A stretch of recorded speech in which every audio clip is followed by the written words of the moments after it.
මම අද ගෙනාවේ අවුරුද්ද ගත කරපු විදිහේ වීඩියෝ එකක් තිබුණ දේවල් වලින් තිබුණු විදියට ওই දවස් දෙකක වීඩියෝ ওই අවුරුද්දට කලින් දවසේ මම හදාගත්තේ කොකිස් හැදුවා වැලි තලප හැදුවා පරණ අවුරුද්දට නාන්න තිබුණනේ මං ඉතින් මේව කරන්න නාලම ගත්තා මේක කරලා මේ නාන්න වෙලා යන නිසා ඊට පස්සේ මං හිතුවා දාඩිය දාන්න නිසා හන්දෑවට ඇඟ හොද ගන්නවා කියලා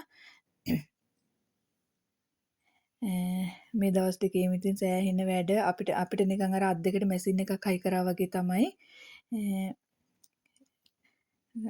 අම්මගේ අතින් එපා ඉතින් ගෙදර වැඩ ඔක්කොම වෙන්න අපේ ගෙදර කොහොමත් ඉන්නේ පිරිමි දරුවෝ දෙන්නෙක් නිසා අර ගෑනු අයගෙන් වෙනවා වගේ වැඩක් එයාලගෙන් වෙන්නේ නැහැ ඉතින් කිව්වහම නම් වැඩක් කරලා දෙනවා ඔය ඊට පහුවදා අවුරුද්ද දවසේ ඔය මං හදන්නේ නැකත් වෙලාවට කිරිබතත් ලිපේ තියලා ඔය පොල් ටික ගාගෙන මම කිරි උතරව ගන්න කියලා හිතාගෙන ඉතින් සාමයේ සතුට පිරුණු සුබම සුබ අලුත් අවුරුද්දක් නිදුක් නිරෝගී සුබම සුබ අලුත් අවුරුද්දක් වෙන්න කියලා රටවාසී ලෝකවාසී හැමෝටම ප්‍රාර්ථනා කරනවා මේ අවුරුද්ද හොඳින් හැමෝටම ගත කරන්න ලැබේවායි කියලා ප්‍රාර්ථනා කරනවා ඉතින් ඔන්න ඔය විදිහට මම ලිපත් නැකත් වෙලාවට ලිප එහෙම පත්තු කරලා බතත් ලිපේ තියලා අලුත් කුස්සියේම කිරිත් උතුරව ගත්තා හොඳින් අවුරුද්ද ගත කරන්න ලැබේවායි කියලා හිතාගෙන අනුන්ගේ දේවල් හොයන්නේ නැතුව කාගේවත් වැරදි හොයන්නේ නැතුව හැම වෙලේම ඉතින් හැමෝගෙම අඩුපාඩුම විතරක් දකින්නේ නැතුව හොඳක් දැකලා හොඳ දේවල්ම හිතලා ඒ ගැන එහෙම සතුටු වෙලා එහෙම වුණාම තමයි අර හිතවල එතකොට කුණු නැහැ එතකොට අර මේ මම නම් හිතන්නේ එහෙම වුණාම අර ප්‍රශ්නත් අඩුයි අරයගේ මෙයාගේ දේවල් කතා කර කර කියවගේ එහෙම ඉන්නකොට ඒක නිකන් අර හිතවලටත් හරි කරදරයක් එහෙම වෙන්න ඕනේ නැහැ අපි කාගේ හරි වරදක් තිබුණත් වැරදි දකින්නේ නැතුව හොඳම විතරක් හොයන්න කතා කරන්න විතරක්ම පුරුදු වෙන්න ඕනේ. ඉතින් මම ඔන්න ඔය විදිහට කිරිතුරු උතරව ගත්තා හැමෝටම යහපතක්ම වෙන්න කියලා හිතින් හිතාගෙන කරදරයක් නැතුව හොඳින් අවුරුද්ද ගත කරන්න ලැබේවායි කියලා හිතාගෙන ওই වෙලාවේ මට ඉතින් මහත්තයත් උදව් කරනවා ලිපපත්තු කරන්න ඒවට එහෙම ওই වෙලාවේ නම් ඕක නම් අද වීඩියෝ කරලා දුන්නේ මගේ ලොකු පුතා පොඩි එක්කෙනත් ඉතින් උදව් කරා ඉතින් මම චාරිත්‍ර වලින් ටිකක් වගේ තමයි වීඩියෝ කරලා ගත්තේ අර ඔක්කොම ඉතින් හැම දෙයක්ම ඉතින් වීඩියෝ එකට දාන්න බෑ වීඩියෝ එක දික් වෙනවනේ ඉතින් බලන අයටත් එතකොට ඒක එපා වෙනවා ඊට පස්සේ මම කිරිබත් හදලා කිරිබත් කන්න හොඳට උම්බල කඩ එහෙම දාලා ලුණු මිරිසක් හදාගත්තා කෑම මේසෙට කොකිස් වැලි තලප තල කැරලි පළතුරු වලට කොමුඩු ගෙඩියක් තිබුණා මම ඒකත් කපලා තිව්වා කේක් තිබුණා කෙසෙල් ගෙඩි එහෙම නම් තිබුණේ නැහැ කෙසෙල් ඇවරියක් කඩෙන් ගේන්නත් බැරි වුණා ඒක අමතකම වෙලා ගියා වැඩත් එක්ක තිබුණු වැඩත් එක්ක තිබ්බ විදියට ඉතින් තිබ්බ දේවල් වලින් අවුරුද්ද සැමරුවා ඉතින් අර අවුරුද්දක් කියලා කියන්නේ මම කලිනුත් වීඩියෝ එකක් කිව්වා ගෙදර ඔක්කොම එකට එකතු වෙලා ඒක තමයි ගොඩාක්ම තියෙන සතුට ඉතින් හැමෝටම අර හැමෝගෙම ගෙවල් වල ඉතින් හැමෝම එකට ගෙදර ගෙවල් වල නැහැනේ සමහර ළමයි ඉගෙන ගන්නවා බෝඩින් වෙලා හරි එහෙම වෙලා සමහර තැන්වල මහත්තයලා නෝනලා ජොබ් කරන අය ඉන්නවා බෝඩින් වෙලා හරි එහෙම එක තැන්වල නතර වෙලා ඉතින් අර ගෙදර නතර වෙන්නේ ওই වගේ අවුරුද්දට තමයි ඔක්කොම එකට එකතු වෙන්නේ ඊට පස්සේ මං ඉතින් බුද්ධ පූජාවක් තියාගත්තා. නැකත් වෙලාව තිබුණ 12ත් පහු වෙලා. ඒ වුණාට ඉතින් අර ඒක නොතිබ්බත් ඉතින් හිතට එච්චර හරියන්නේ නැහැ. අඩුපාඩුවක් වගේ කියලාම තමයි දැනෙන්නේ. ඉතින් ඒක නිසා මේ මාගේ සම්මා සම්බුදුරජාණන් වහන්සේට ඉස්සෙල්ලාම බුද්ධ පූජාව තියන්න මම ඉතින් අමතක කළේ නැහැ. ඒක වෙලාව පහු වුණත් මගේ හිත කියන්නෙම මේ ඒක තියන්න කියලාමයි. අනිත් එක ඉතින් අපේ හිතන හැම දෙයකටම අපි අපේ හිතින් ශ්‍රද්ධාවෙන් ඒ දේවල් කරනවා නම් මම හිතන්නේ ඉතින් ඒක එච්චර ලොකුවට ඒක මේ වෙලාව පහ වුණා එහෙම කියලා.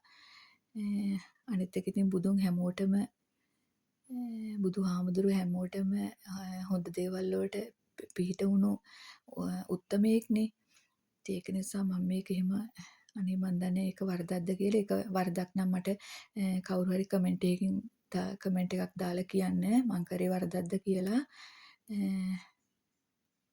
මං ඒ කලේ වැරද්දක් නම් ඒක දාන කමෙන්ට් එක මං නිහතමානීව බාර ගන්නවා. ඊට පස්සෙවත් මං ඒ වැරද්ද නොකර ඒ වැරද්ද මගේ අතින් හදාගන්න. ඉතින් ඊට පස්සේ කෙරෙන්න මම තමයි ඊට පස්සේ අලේ කරේව කරෙත් අපේ මහත්තයා කිව්වා මට මේ දේවල් කරන්න කියලා. කමන්න ඉතින් ඔයානේ ගෙදර අම්මා ඔයාගේ අතින් හැමදේම වෙන්නේ. ඒ නිසා ඒ ටිකත් ඔයාම කරන්න කියලා. මං කිව්වා එයාට කරන්න කියලා. නෑ එයා කිව්වා මටම කරන්න කියලා. ඊට පස්සේ මං ඔක්කොම දේවල් එක ඒ තියන්නේ අර අවුරුදු කුමාරයටත් තියෙන අයින් කරනවනේ. ඒ විදිහට අවුරුදු කුමාරයටත් අයින් කරා. ඊට පස්සේ අපි ඒක පහනක් එහෙම පත්තු කරලා එළියෙන් ගිහින් තියලා ඊට පස්සේ තමයි තව තමයි මේ දැන් අර මේ ওই ස්ථානේ ගොඩක් පස්සේ නිසා මට ඒ ටික අමතක වුණා. අර වතුර අපි අර ලිඳත් එක්ක ගනුදෙනු කරනවනේ කෑමලේ කරන්නට කලින්. ඉතින් මේ අපිට ලිඳක් නැහැ. මම ඕක හැමදාම කරනවා බැඳලා පවුලක් විදිහට වෙන් වෙච්ච දවස් ඉඳලාම ටැප් එකත් එක තමයි අපි ඒ ගනුදෙනුව කරන්නේ. ඔන්න ඔය විදිහට බෝතලයකට වතුර එකක් දාලා ඒක මම අරන් තියලා ඊට පස්සේ ආයි ඊළඟ අවුරුද්ද තමයි ඔයක අරන් අයින් කරලා අලුතෙන් වතුර එකක් ගන්නේ. ඊට පස්සේ ඒකත් ඒ විදිහට කරලා ඔය අලේ කරේක ඔහොම තමයි කරේ. ඉස්සෙල්ලා මම මගේ මහත්තයට කිරිබත් කටක් කවලා මගේ ලොකු පුතාට පොඩි පුතාට ඒගොල්ලන්ටත් ඉතින් ওই විදිහට කෑම කාලා ගනුදෙනු කරලා අපිත් ඔක්කොම එකට ඉඳගෙන කෑම කාලා එහෙම තමයි ඉතින් උනේ. අවුරුද්ද සැමරියෝ ඔන්න ඔය විදිහට අපි ඔයාලත් ඉතින් කොහොමද අවුරුදු සැමරුවේ කියලා හොඳින් අවුරුදු සැමරුවද එහෙම කියලා ඉතින් මට කමෙන්ට් එකක් දාගෙන යන්න මගේ ආදරණීය ඔයාලා.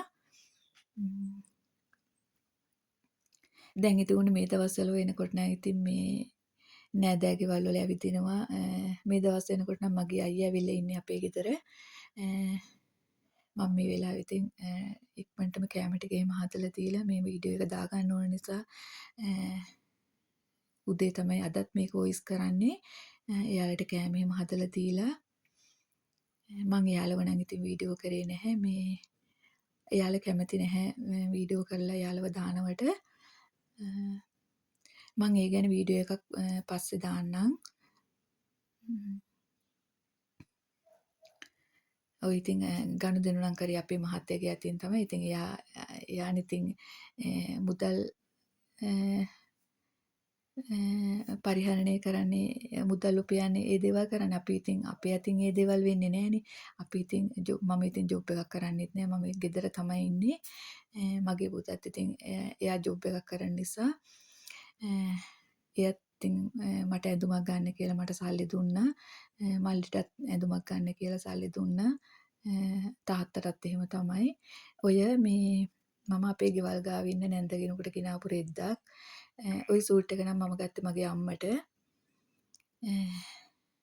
මම ඒකත් තාම දුන්නේ නැහැ. මම ඉතින් ඕකත් අරගෙන මම යනවා මගේ අම්මව බලන්න. තාත්තට ඇඳුමක් ගත්තේ නැහැ. මම එයාට සල්ලි දෙනවා කැමති ඇඳුමක් ගන්න කියලා. තාත්තට රෙදි ගන්න බෑ. මේ එයාට අපි ගන්න ඇඳුම් මදි අර එහෙම වෙනවා. මේ ඉතින් ඒක නිසා තමයි මම එහෙම තීරණය කරේ.